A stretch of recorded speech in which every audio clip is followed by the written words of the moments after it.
Oke, di video kali ini kita akan bahas terlebih dahulu konsep dari molaritas atau konsep dari konsentrasi secara general. Kenapa di dalam kimia itu ada istilah, keluar istilah tentang konsentrasi? Sebenarnya untuk apa? Pertama-tama, aku mulai dari pengaplikasian yang paling sederhana. Kalau misalkan aku punya suatu wadah di sini. Wadah ini berisikan air ataupun H2O. Kemudian, oke, ini kita warnain dulu biru sesuai dengan warna air. Nah, ke dalam wadah ini ataupun ke dalam air ini aku tambahkan misalkan ya 3 sendok, misalkan 3 sendok NaCl atau 3 sendok garam dapur. Nah, oke, aku tambahkan katakanlah ini sendoknya walaupun nggak mirip. Oke, nah aku tambahkan 3 sendok garam dapur ke dalam wadah ini ataupun ke dalam air ini gitu ya. Nah, kemudian kondisi berikutnya, of course mereka akan larut ke dalam ya air itu, terjadi proses pelarutan di situ. Nah, kita udah belajar tentang sifat homogen ketika garam kita tambahkan ke dalam air, yang kita lihat hanyalah one clear solution, artinya larutan kayak air tapi sebenarnya rasanya tuh udah asin karena apa? Terjadi proses pelarutan di sana. Nah, kemudian berikutnya ini kondisi pertama. Kondisi kedua, aku ingin ada wadah lagi nih di sini. Dan seperti biasa, isinya tuh tetap air gitu ya. Sorry.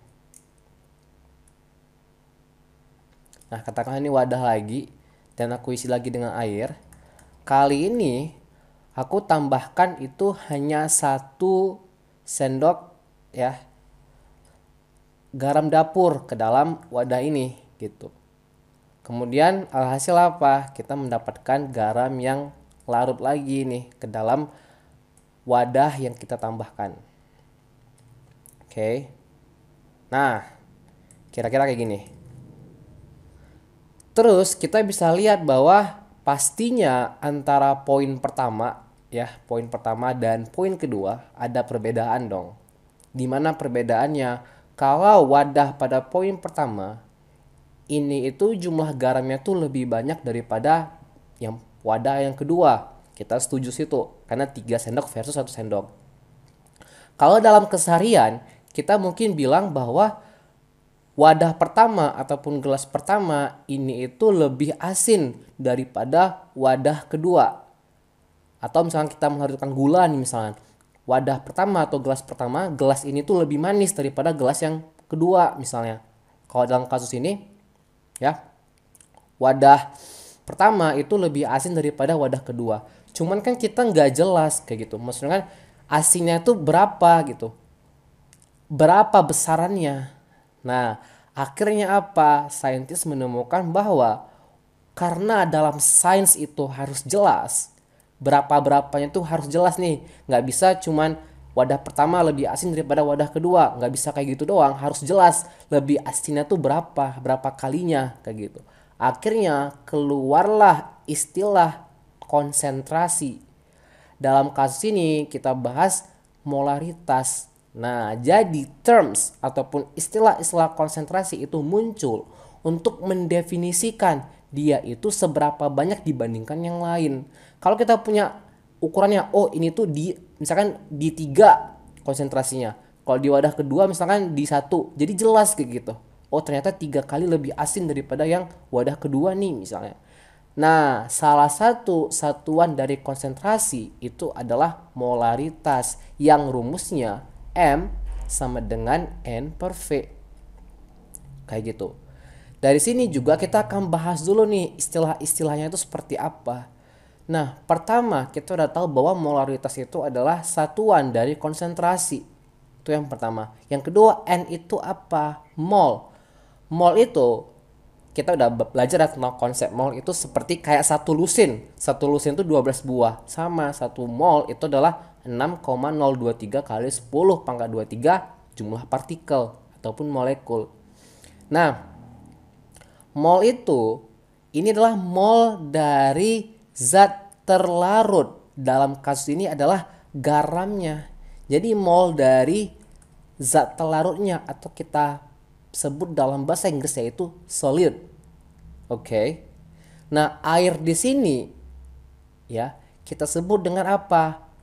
Pelarut atau kita bisa sebut dengan solvent. Nah, kalau garamnya kita bisa sebut selain mol ya. Mol zat terlarut ya zat terlarut kayak gitu. Jadi yang penting adalah kalau ditanya apa definisi dari zat terlarut, ya apa yang kita larutkan. Kalau pelarut yang melarutkan zat terlarut tersebut. Jadi pelarutnya itu apa? Air misalkan dalam kasus ini. Oke. Nah, kemudian kita bahas V. V itu satuannya harus dalam liter. Kalau misalkan kita satuannya itu nanti dalam soal nih, misalkan dalam perhitungan tidak dalam liter, kita harus rubah dulu ke liter. Nah, volume ini volume mana? Volume larutan. Nah, pertanyaannya, Dis, apa sih bedanya pelarut dengan larutan? Oke, larutan itu adalah yang kondisi kedua, which is yang ini nih, yang aku kasih panah. Ini kita sebut dengan larutan. Bukan yang di kondisi pertama. Kondisi pertama itu cuman ada air doang atau cuman ada pelarut doang sebelum ditambahkan zat pelarut atau dalam kasus ini garam.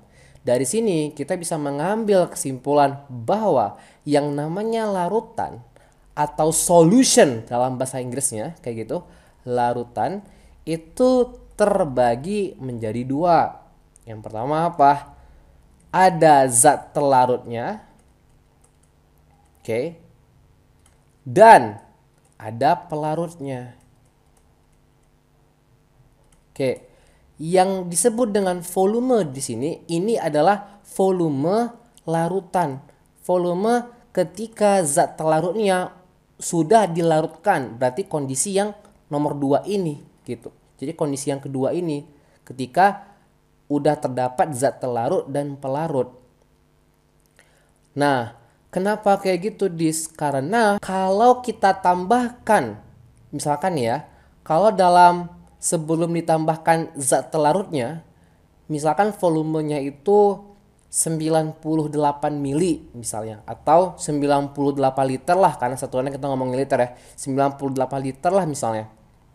Oke, kemudian ketika ditambahkan garam, ya otomatis walaupun tidak signifikan nih, tapi volumenya tuh naik, volume larutannya tuh udah tidak 98 mili lagi, pasti naik entah 99 ataupun 100 mili bisa kayak gitu, tergantung dari banyaknya zat pelarut yang ditambahkan. Makanya kalau misalkan kalian ngeliat bahwa tapi kan pelarutnya misalkan air nih terus ditambahkan sama garamnya sedikit, kan tidak terlalu signifikan nih pertambahan volumenya. Bener, tidak terlalu signifikan apabila zat pelarutnya atau dalam kasus ini garam itu yang ditambahkan tidak sebanyak itu, mungkin 1 sendok 2 sendok, tapi kalau ditambahkannya tuh banyak banget, otomatis ngaruh, volume itu ngaruh gitu, volume larutan akhirnya itu ngaruh, berbeda. Makanya saintis pada akhirnya mendefinisikan dalam 1 liter larutan ketika zat pelarutnya itu telah ditambahkan ke dalam pelarutnya. Karena kalau misalkan zat pelarutnya banyak, udah pasti beda. Walaupun kalau misalkan zat pelarutnya sedikit, itu volumenya tidak jauh beda dengan volume pelarutnya doang, kayak gitu ya, paham ya? Nah, jadi kalau secara definisinya adalah molaritas itu banyaknya mol zat terlarut dalam 1 liter larutan. Kalau gitu keluarlah angkanya kan, kita bisa, karena ini merupakan suatu persamaan, kita bisa menentukan jelas berapa besarannya atau angkanya berapa. Misalkan konsentrasi NaCl ya, molaritas dari NaCl pada gelas pertama itu misalkan 3 molar nih misalnya. Ternyata pada yang kedua itu 1 molar. Jelas kan? Ternyata poin pertama itu 3 kali lebih banyak konsentrasinya daripada apa? Daripada yang kedua. Disitulah kenapa konsep dari konsentrasi itu harus ada, supaya semuanya itu harus jelas berapa-berapanya kayak gitu ya. Nah, dari M sama dengan N per V sendiri, karena N itu sama dengan mol, yang mana mol sama dengan gram per mr, ya, maka kita bisa substitusi kan ke persamaan ini. Kalau kita ngelihat variabelnya sama, kita langsung bisa cemplungin aja nih, M sama dengan gram per mr per volume.